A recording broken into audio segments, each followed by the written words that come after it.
शांति। ओम शांति। ओम शांति।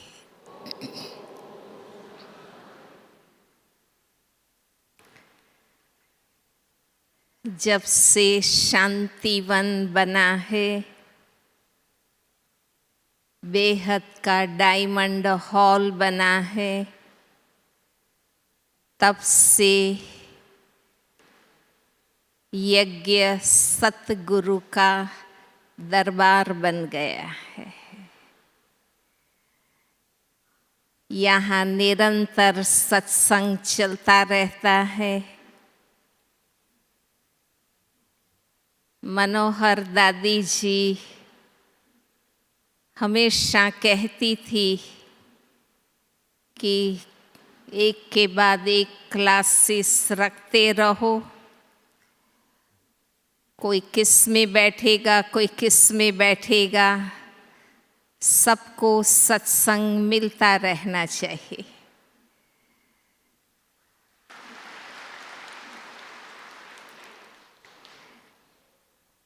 प्यारे बाबा ने आकर भक्ति का फल सत्य ज्ञान हमें दिया है। आधा कल्प भक्ति की, विभिन्न धर्मात्माएं महात्माएं आते गए, परंतु किसी के भी द्वारा सत्य का परिचय नहीं मिला। गॉड इज ट्रूथ कहते हैं, इसलिए भगवान को ही कहते हैं कि तमसो मा ज्योतिर्गमय असतो मा सतगमय। इतने साधु सन्यासी ऋषि मुनि, इतने चिंतक लेखक वैज्ञानिक हुए, इतने साहित्यकार हुए, निरंतर संशोधन चल ही रहा है, लेकिन किसी ने भी सत्य नहीं बताया। ये मूल आध्यात्मिक सत्यों का ज्ञान बाबा ही आकर हमें देते हैं। इतनी किताबें हैं, शास्त्र है, ग्रंथ है, परंतु किसी से भी सत्य नहीं मिलता है। हर एक ने आकर अपना चिंतन बताया, अपनी मतें दी, अपनी मान्यताएं बताई, परंतु सत्य का रहस्योद्घाटन किसी ने भी नहीं किया। इसी की निशानी है कि दिन प्रतिदिन सभी आत्माओं की उतरती कला होती गई, सब तमो प्रधान बनते गए, कोई भी सतो प्रधान पावन नहीं बन पाए।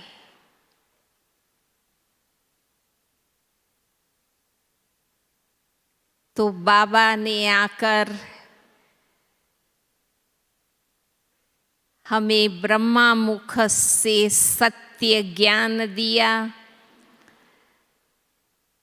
शिव बाबा के संग से ब्रह्मा बाबा भी सत्य बनते गए। आज भी बाबा ने बताया था कि ये ब्रह्मा का भी देखने में आता है कि ये भी सत्य बता सकता है।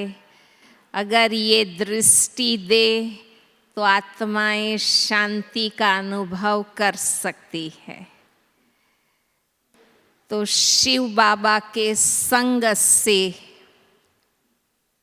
सत्य का संग सबसे पहले ब्रह्मा बाबा को मिला। ब्रह्मा बाबा ने अपने जीवन में 12 गुरु किए थे। इतनी सत्य को जानने की जिज्ञासा थी, खोज थी, इसलिए एक से संतुष्ट नहीं हुए, दूसरा गुरु किया, तीसरा गुरु किया, ऐसे 12 गुरु बाबा ने किए। और सबसे पहला सौभाग्य, भाग्यशाली रथ ब्रह्मा बाबा ही बने और सत्य को पहली ही नजर में स्वीकार कर लिया।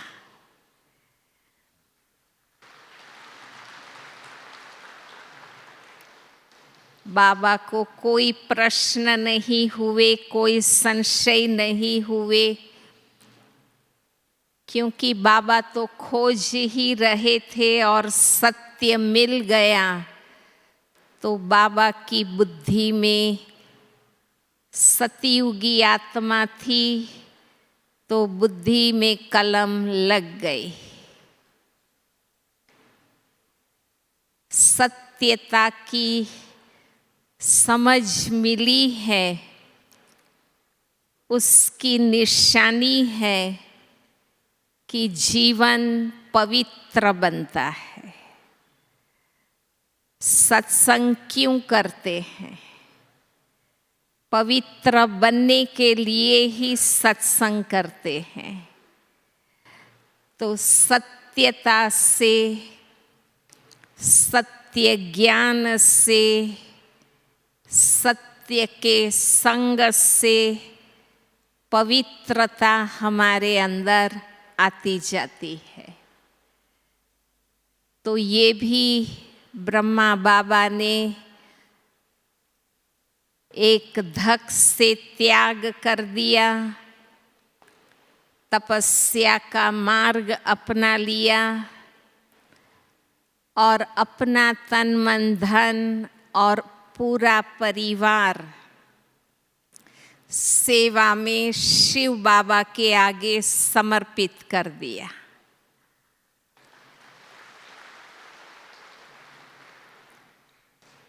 ये कितना सत्य की शक्ति है, ये आप समझ सकते हैं कि जब सत्य समझ में आ जाता है तो हम चारों ओर से, जैसे आज बाबा ने कहा, सबसे ममत्व निकल जाता है, नष्टो मोहा बन जाते हैं, स्मृति स्वरूप बन जाते हैं। ब्रह्मा बाबा ने आत्मा का पाठ पक्का कर लिया। बाबा तो रात दिन डायरियां भरने लगे, लिखने लगे। जसोदा आत्मा है, नारायण आत्मा है, राधिका आत्मा है। आत्मा का पाठ पक्का कर लिया। बाबा आत्माभिमानी बन गए। बाबा आबू में रहे और युगल यशोदा माता को पटना में भेज दिया। तो देखो बाबा कितने आत्माभिमानी बन गए। मोह की रग टूट गई। उनके बेटे को भी हुआ नारायण, जो उनका छोटा बेटा था उसको हुआ, क्योंकि आबू में आने के बाद जिन्होंने वचन दिया था, प्रॉमिस किया था, वो कोई सिंधियों ने मदद नहीं की। तो यज्ञ तो पूरा 14 वर्ष 400 भाई बहनों का भरण पोषण करके, इतनी सेवाएं करके, धन संपत्ति तो खाली हो गए थे, बेगरी पार्ट आ गया था। तो बाबा के बेटे को हुआ कि मैं इतना जवान बेटा यहाँ बैठा हूँ और बाप के सामने पैसे की मुसीबत है, तो क्यों नहीं मैं कमाने जाऊँ। तो वो यज्ञ से निकलकर कमाई करने के लिए, बिजनेस करने के लिए बॉम्बे चला गया।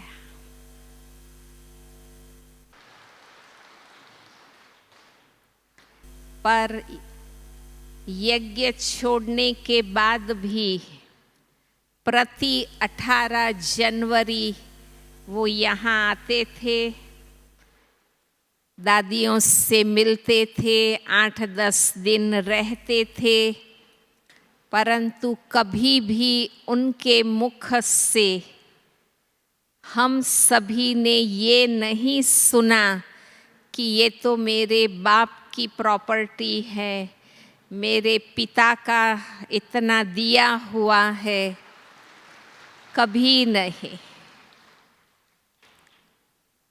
जो उनको निवास स्थान दिया, भोजन दिया, वो ही स्वीकार करते थे।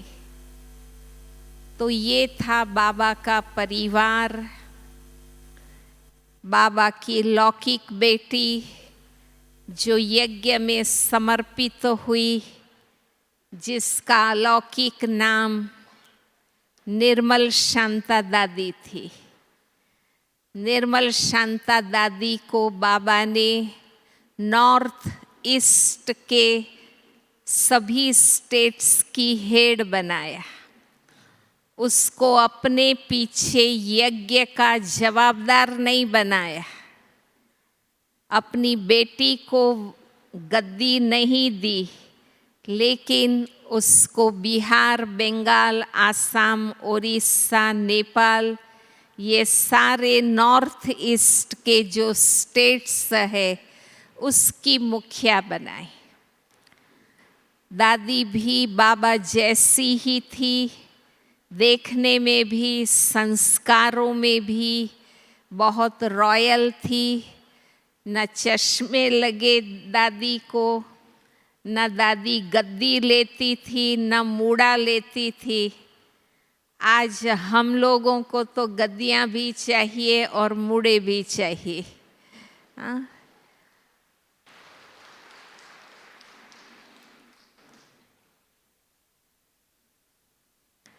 अब कोई हठ दमन से तो नहीं जीना है ना, इसलिए जो सुविधा मिलती है वो हम स्वीकार करते हैं और सेवा करते रहते हैं। तो बाबा के सत्य ज्ञान का संग, सत्य बाबा का संग, सत्य बाबा के गुणों का संग जिसको लग जाता है, वो मनुष्य से देवता बन जाता है। कहते हैं ना वे, सत्संग से मनुष्य देवता बन जाता है। संग तारे कुसंग बोरे। कुसंग जो है वो डुबो देता है। आप सबको भी अनुभव होगा, आपके बच्चे आपके द्वारा लिए हुए अच्छे संस्कारों को भी स्कूल कॉलेज में गलत संग मिल जाता है, तो वो अच्छे संस्कार भी उनके बिगड़ जाते हैं, वो कुसंस्कारी बन जाता है। तो अच्छे संस्कार भी कुसंग के कारण गलत संस्कार बन जाते हैं। आजकल माँ बाप कितने दुखी हो जाते हैं।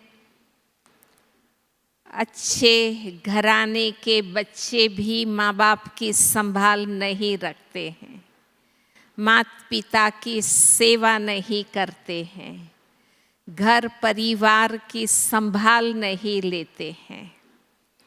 तो ये है कुसंग में आकर बिगड़ जाना। कैसे कैसे व्यसन लग जाते हैं। आजकल आप जानते हैं युवा पीढ़ी कितने प्रौढ़ भाई बहनें ड्रग्स के शिकार बन जाते हैं, शराब पार्टी करते हैं, हुक्का पार्टी करते हैं और कैसे कैसे वीडियोस देखते रहते हैं। ये है कुसंग का प्रभाव। और हम सबका अनुभव है कि जब से हमें बाबा का, ब्रह्मा बाबा का और बाबा मम्मा के पहली पीढ़ी के बच्चे दादियों के संग मिलने से, ब्रह्मा कुमार कुमारियों का संग मिलने से हम सबके जीवन कितने अच्छे बन गए। हाँ? जो गलत आदतें थी वो छूट गई और अच्छी आदतें हमारे जीवन में धारण हो गई। तो सत्य बाबा का संग मन और बुद्धि से निरंतर हमें रखना है। हम बाबा को ये ना कहे कि बाबा हम आपको भूल जाते हैं। हाँ? तो हमें क्या याद रहता है? हमें अपने आप पर शर्म आनी चाहिए कि इतने सदा पावन, पतित पावन और पवित्रता के सागर, ज्ञान के सागर, प्यार के सागर बाबा मिलने के बाद भी अगर हम उनको भूल जाते हैं तो ये अच्छी बात नहीं है।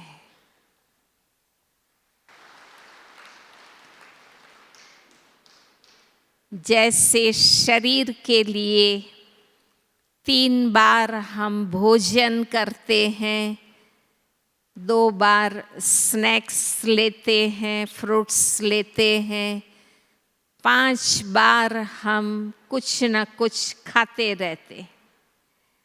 ऐसे ही हमें केवल 1 बार सुबह मुरली सुनकर अपना पुरुषार्थ पूरा नहीं करना है। सुबह करें, दोपहर में 12 बजे करें और शाम को 6:30 साढ़े 7 बजे करें। मुरली का रिवीजन खुद करें, औरों को मुरली के पॉइंट्स सुनाएं। हमें याद है जब स्कूल में हम पढ़ते थे तो आपस में छोटे छोटे बच्चे कुछ तो बात करनी है, इसलिए फ्रेंड्स को बुलाते थे और कान में कहते थे कि पता है आज मंगलवार है। बात में कोई दम नहीं होता था, पर हमें उनको कुछ सुनाना है करके हम ऐसी बात उनसे करते थे। अब तो हमारे पास ज्ञान का विस्तार है। रोज बाबा 3 पेज मुरली हमें सुनाते हैं, समझाते हैं। इतना सुबह सुबह जो ज्ञान हम सुनते हैं समझते हैं, लिखते हैं, तो उसमें से फिर हमें 12 बजे 10-12 पॉइंट्स निकाल लेनी हैं, मुख्य पॉइंट्स, और वो नोट डाउन कर लेनी है। और शाम को फिर मन ही मन उसको रिवाइज करना है।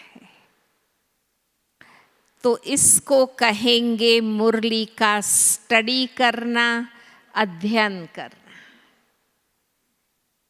केवल एक बार सुनने से पुरुषार्थ पूरा नहीं हो जाता है। हमें अच्छी तरह से बुद्धिपूर्वक, विवेकपूर्वक मुरली का अध्ययन करना है, रिवीजन करना है और मन से रिवाइज करना है। तब मुरली बुद्धि में बैठेगी, ज्ञान याद रहेगा। आज भी बाबा ने कहा कि तुम बच्चों का कर्तव्य है औरों को भी समझाना। जो अच्छे बुद्धिमान बच्चे हैं और जो सर्विस में सदा तत्पर है, वो ही अच्छी रीति समझा सकते हैं।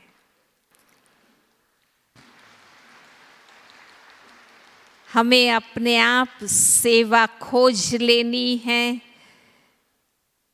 अनेक लोग हमें मिलते रहते हैं, रास्ते चलते, बाजार में, ऑफिस में, परिवार में, समाज में, मार्केट में। किसी को भी प्यार से कहकर उनको खड़ा करो और उनसे बातचीत करो। ज्ञान सुनाने का ढंग अगर अच्छा होगा, रमणीक होगा, तो हम उनको सुना सकेंगे और उनकी बुद्धि में भी बैठ सकेगा। तो सत्य ज्ञान का संग, लोग तो समझते हैं भजन कीर्तन करना, प्रार्थना, आरती गाना, शास्त्र पठन करना, कथा श्रवण करना, साधु संतों के प्रवचन सुनना, ये सत्संग है। परंतु शास्त्र स्वयं ही आपस में अनेक है। अनेक प्रकार की रामायण है, अनेक प्रकार के महाभारत है, अनेक प्रकार के भागवत है। शास्त्र स्वयं ही आपस में एक मत नहीं है, तो वो सत्य कैसे बताएंगे? इसलिए शास्त्रों से अनेक मार्ग बन गए, अनेक मतें बन गई, मत मतांतर बन गए, परंतु एक सत्य सामने आया ही नहीं। सत्य स्पष्ट हुआ ही नहीं, और ही मत मतांतर, लड़ाई झगड़े हो गए और अनेक विवाद और विखवाद हो गया। इसलिए भक्ति में कोई सत्संग नहीं होता है। वहाँ न बुद्धि सत्य बनती है, न मन एकाग्र होता है, न संस्कार सत्य बनते हैं। लेकिन जब से बाबा ने भक्ति का फल सत्य ज्ञान दिया है, तब से हम अपने आप में देख रहे हैं कि हमारे विचार, वाणी और व्यवहार सत्य बनता जा रहा है। बन रहा है ना सबका?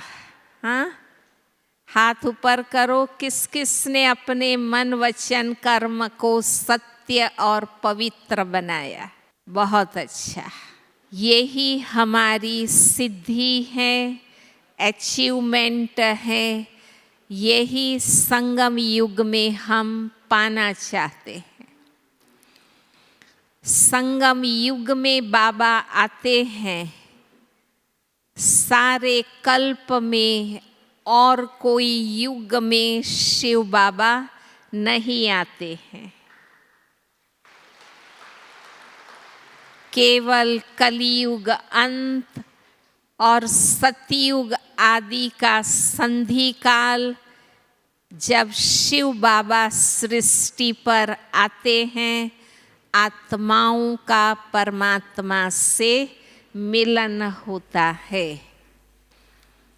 हम सभी बाप दादा से अव्यक्त मिलन मनाने आते हैं, तो 3-4 दिन यहाँ निरंतर, मैं समझती हूँ 5 दिन सत्संग चलता है, क्लासेस चलते हैं, अलग अलग विषय पर सबको सत्य समझाया जाता है।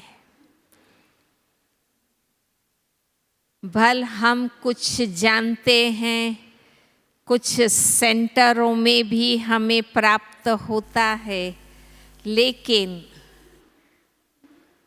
मधुबन में काफ़ी समर्पित भाई बहनें हैं, पुराने भाई बहनें हैं, दादियों और दादाओं के संग रहे हुए भाई बहनें हैं। इस पावन भूमि में पले हुए भाई बहनें हैं, तो उनके द्वारा जो ज्ञान की गहराई और ज्ञान का विस्तार मिलता है, वो यहाँ ही मिल सकता है। हमारे सेवा केंद्रों की निमित्त पुरानी बहनें भी अनुभवी हैं। वे भी मधुबन निवासियों को बुलाती रहती हैं और वहाँ भी भट्टियों का कार्यक्रमों का आयोजन करती है। तो ये सब कार्यक्रम आपको ज़रूर अटेंड करने हैं। खुद भी सत्संग करना है और हमारे जो भी मित्र संबंधी हैं, हमें उनको भी सत्संग में लेके जाना है। आप 1 बार, 2 बार, 10 बार निमंत्रण देंगे, वो नहीं आएंगे, परंतु आखिर लज्जा के मारे आएंगे और ज्ञान सुनेंगे। वो ज़रूर आते हैं। मैं जब सेवा केंद्र में थी, तो एक हमारे प्रोफेसर भाई थे, उन्होंने अपना अनुभव बताया कि क्लास में जो पारसी भाई एक आते थे, तो वो उनके बाजू में ही रहते थे। हर नवरात्रि पर वो उसको निमंत्रण देने जाते थे। वो निमंत्रण लेते थे और फाड़ के फेंक देते थे। आखिर लास्ट में एक बार उनको हुआ कि चलो अब मुझे जाना चाहिए, ये बूढ़ा पारसी भाई बार बार मुझे निमंत्रण देने आता है, तो मुझे उनका रिस्पेक्ट रखना चाहिए करके वो सेंटर में आए। हम उनसे मिले, उनको 7 दिन का कोर्स कराया और वो बाबा के रेगुलर बच्चे बन गए। तो ये हैं कि जो निस्वार्थ भाव से मेहनत करके पाँव से चल के उनके पास जाते थे, उनकी निष्काम सेवा का प्रभाव पड़ता है, तीर लगता है। और ज्ञान के साथ साथ अगर योग का जौहर है, बुद्धि योग बाबा के साथ रहता है, तो योग और ज्ञान का तीर उनको लगता है। तो सत्य ज्ञान और बाबा के सत्य गुणों का संग हमें लगना चाहिए। हम ज्ञान सुने और श्रीमद् धारण न करें तो इसका कोई अर्थ नहीं है। हमें बाबा की श्रीमत, नियम, मर्यादा और दिनचर्या को जितना हम फॉलो करेंगे, बाप समान, संपन्न और संपूर्ण बनते जाएंगे। आज भी बाबा ने कहा कि तुम पवित्र बनेंगे, तुम्हारे विकर्म विनाश होंगे, ब्रह्मा बाप समान बनेंगे तो तुम ईश्वरीय लॉटरी विन करेंगे। विन करना अर्थात जीत लेना, विजयी बन जाना। बाबा जो हमें 21 जन्मों का स्वर्गीय वर्षा देना चाहते हैं, हमें अपना वारिस बनाना चाहते हैं, हमें उच्च दैवी राजाई पद देना चाहते हैं, वो विन करने का हमारा लक्ष्य रहना चाहिए। हमें सिर्फ नाम मात्र पुरुषार्थ नहीं करना है, लेकिन हमारे लिए सर्वस्व शिव बाबा है, यज्ञ है, यज्ञ सेवा है, बाकी दुनिया निमित्त मात्र है। जब ऐसा हिसाब हमारा बनेगा तो हम विन करेंगे। हमें ईश्वरीय लॉटरी लग जाएगी। इस दुनिया की गवर्नमेंट की लॉटरी की टिकटें तो बहुत लोग लेते रहते हैं, परंतु वो टिकट नहीं लगती है।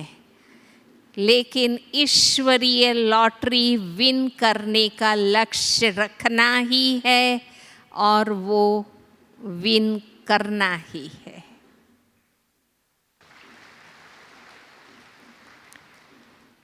जब स्वयं भगवान हमें देना चाहते हैं तो हम बाबा के सत्य बच्चों का संग करें। सत्संग माना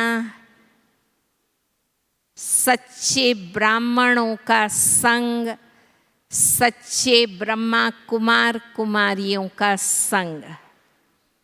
बाबा हमेशा कहते हैं follow mother, father and senior brothers and sisters. महारथी भाई बहनों को फॉलो करो। अब इसमें परख शक्ति चाहिए कि कौन महारथी है, कौन सत्य है, कौन श्रीमत पर चलते हैं। ये परख करके फिर उनका संग करना है। कोई सेवा में महारथी है, कोई योग में महारथी है, कोई ज्ञान में महारथी है, कोई धारणा में महारथी है। अब देखो, ज्ञान और योग तो बाबा ने सिखाया, तो बाबा के संग से ज्ञान और योग तो आ ही जाएंगे, पर ज्ञान और योग को जो धारण करता है और करवाता है, वो धारणा और सेवा के सब्जेक्ट में महारथी बनते हैं। इसलिए चारों ही सब्जेक्ट में हमें सिद्धि प्राप्त करनी है। जो ज्ञान में सफल होते हैं वो सेंसिबल बनते हैं, माया से कभी भी धोखा नहीं खाते हैं। उनके अंदर विवेक शक्ति आती है, परख शक्ति आती है, निर्णय शक्ति आती है। इसलिए ज्ञान की गहराई जितनी होगी उतनी माया की परख आएगी और कोई भी किसी के विचार से, व्यवहार से प्रभावित नहीं होंगे। यही परख शक्ति चाहिए। जो योग में महारथी हैं, जिसका योग डायरेक्ट बाबा से लगता है, वो कर्मेंद्रिय जीत बनते हैं। तीनों हमारी मुख्य शक्तियाँ, मन, बुद्धि और संस्कार, जो हमारे कर्मचारी हैं, और कर्मेंद्रियाँ जो स्थूल कर्मचारी हैं, इन पर विजयी बनते हैं। योग से मन जीते जगत जीत बनते हैं, कर्मेंद्रिय जीत बनते हैं।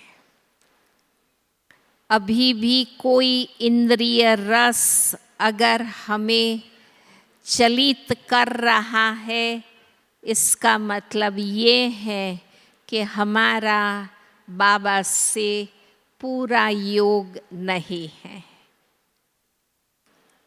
हमारा डायरेक्ट बाबा से योग है। डायरेक्ट योग की शक्ति है। इससे आत्म शुद्धि होती है, संस्कार शुद्धि होती है, इससे हमारी व्यवहार शुद्धि होती है। ये निशानियां हैं यथार्थ योग की।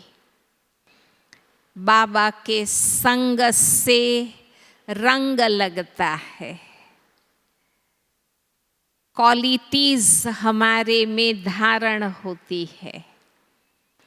तो जो सदा बाबा के संग में रहते हैं, सत्य ज्ञान के संग में रहते हैं, सेवा के संग में रहते हैं, धारणाओं के संग में रहते हैं, उनके अंदर सर्वगुण संपन्नता आती है और वे 16 कला संपूर्ण बनते हैं।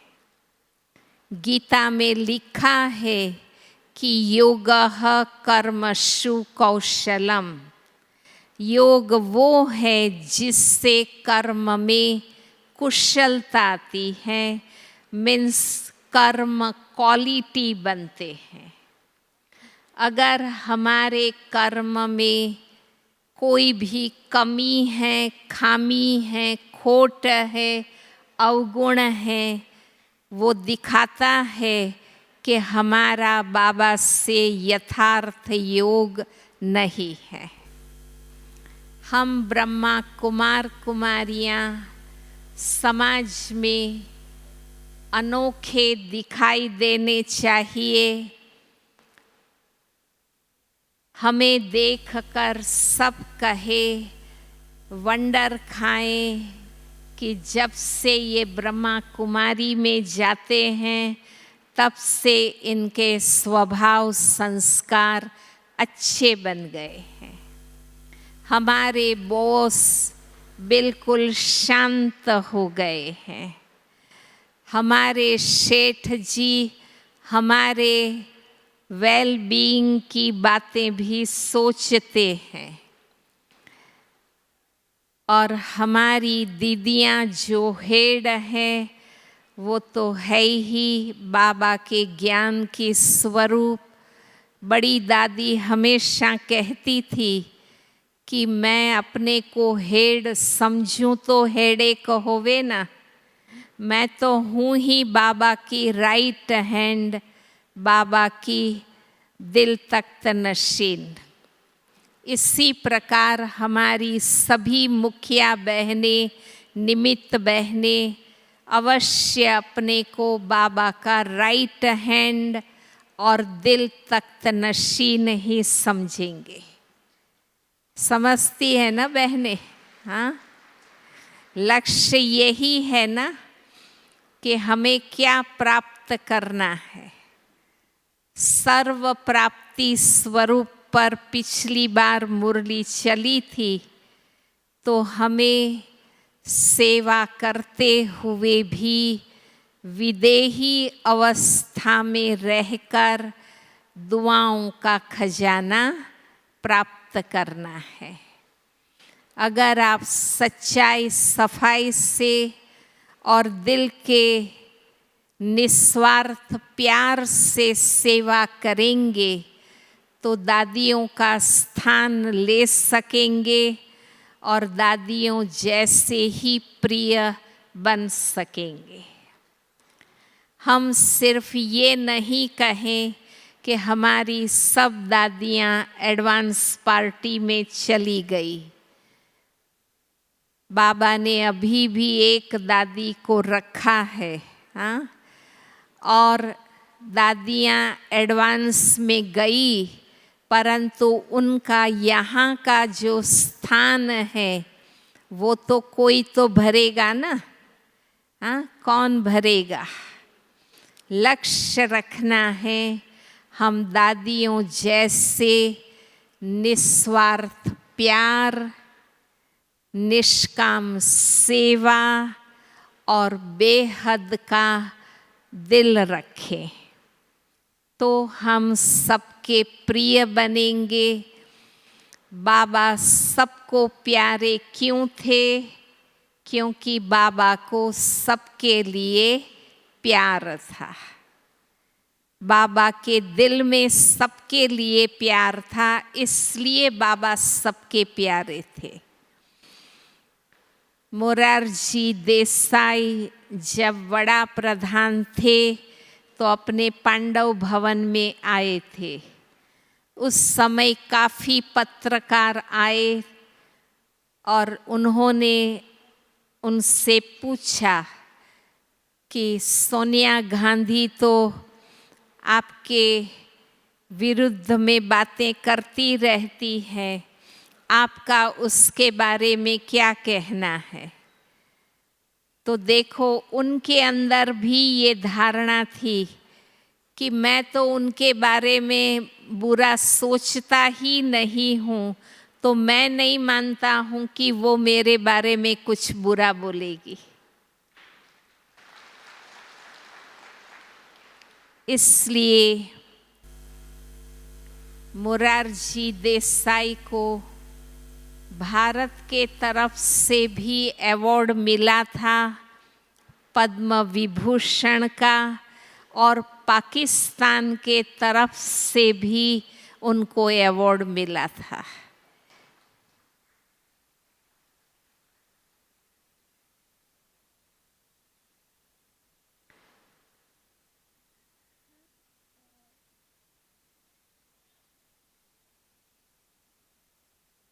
योग से गुणों की और शक्तियों की धारणा होती है, क्योंकि ज्ञान का स्वरूप बनना वो है योग।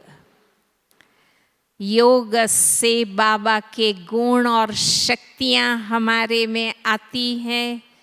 हम पावरफुल और नॉलेजफुल धारणा युक्त बनते हैं और बाबा के प्रति समर्पणमयता है। जितनी सेवा हम करेंगे उतना बाबा का नाम बाला करेंगे, बाबा की प्रत्यक्षता करेंगे।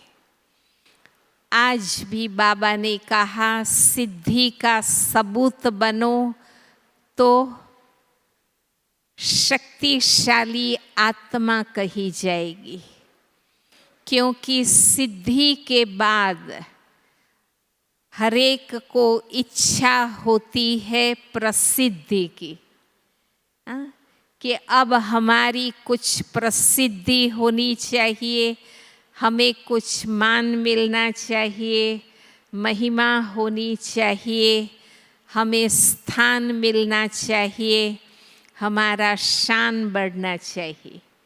इसलिए आज के वरदान में बहुत अच्छा पाठ पक्का कराया कि सिद्धि के बाद क्या बनना है, सिद्धि का सबूत बनना है, प्रत्यक्ष सबूत बनना है। हमारे अंदर वो सिद्धि दिखाई दे, न कि प्रसिद्धि की हमें इच्छा रहे। तो ये चारों सब्जेक्ट का हम संग करेंगे, अध्ययन करेंगे, सत्संग करेंगे, उतना हमारा सिद्धि का प्रत्यक्ष सबूत बनता जाएगा। और भी हमें भूल से भी अगर फॉलो भी कोई करेगा तो वो ऊंची मंजिल पर पहुंच जाएगा,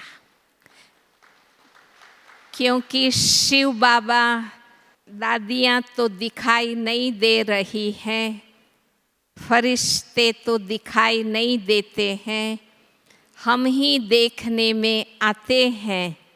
इसलिए जितना सिंपल और सैंपल हम बनकर चलेंगे तो कोई भूल से भी अगर हमें फॉलो कर लेगा तो वो ऊंची मंजिल पर पहुंच जाएगा। हमारा तो कार्य ही है सबको ऊंची मंजिल पर पहुंचाना, सबको महारथी बनाना, सबको ज्ञान का रंग लगाना। होली पर जब एक दो पर रंग डालते हैं तो कितना डालते हैं? पूरा ही रंग डालते हैं ना। हाँ, उसका चेहरा मोहरा कपड़े सब कुछ रंग डालते हैं, परंतु बाबा ने हमें कौन सा रंग डालने के लिए कहा है? ज्ञान, गुण, शक्ति, संग का रंग डालने के लिए कहा है। इसलिए हम ज्ञान योग का सिर्फ संदेश नहीं दे, सिर्फ 7 दिन का कोर्स न कराएं, 3 दिन की शिविर न कराएं, लेकिन हम उनको पक्का रंग लगाएं जो उनका मानव से देवता का रंग रूप बन जाए।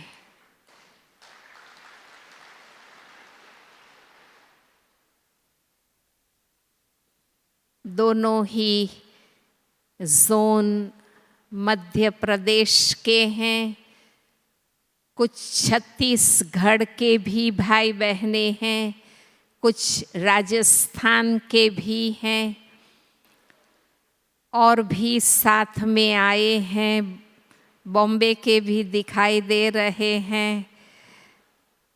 तो ये सब भाई बहने अच्छी तरह से सत्य का संग करके जाएंगे, सत्य मित्रों का संग, सत्य विचारों का संग, सत्य पुस्तकों का संग, सत्य कर्मों का संग और सत्य मानवों का संग। लक्ष्य रखेंगे कि इस प्रकार सत्संग का प्रैक्टिकल अर्थ बहुत विस्तृत है। सत्य सत्य वातावरण का संग। अब न क्लबों में जाना है, न हमें नाइट क्लब में जाना है, न भक्ति के सत्संगों में कथाओं में जाना है, लेकिन हमें सत्य ज्ञान का पूरी गहराई से और विस्तार से अध्ययन करना है, सत्संग करना है। पसंद है सबको? हरे कितने सत्य लोगों को संग कराएंगे बाबा का? हाँ, हरेक 100 का बाबा से योग जुड़वाएंगे, ज्ञान सुनवाएंगे और रंग लगाएंगे। शत का संग बाबा से कराएंगे। तब कहेंगे हरेक ने बहुत प्यार से और ध्यान से सत्संग का विस्तृत अर्थ समझा है। सत्य बुद्धि से सत्य बाबा का संग, सत्य ज्ञान और गुणों का संग, सच्चे मित्रों का संग, सच्चे ब्राह्मणों का संग, सत्य पुस्तकों का संग, सत्य विचारों का संग और सत्य वातावरण का संग। इस प्रकार से संगम युग में हमें हर प्रकार का सत्संग प्राप्त है। हम प्रकृति का भी उद्धार कर सकते हैं, जानवरों का भी कल्याण कर सकते हैं, अपने साथ साथ उनको भी सतयुगी सतो प्रधान स्थिति प्राप्त करा सकते हैं। ओम शांति।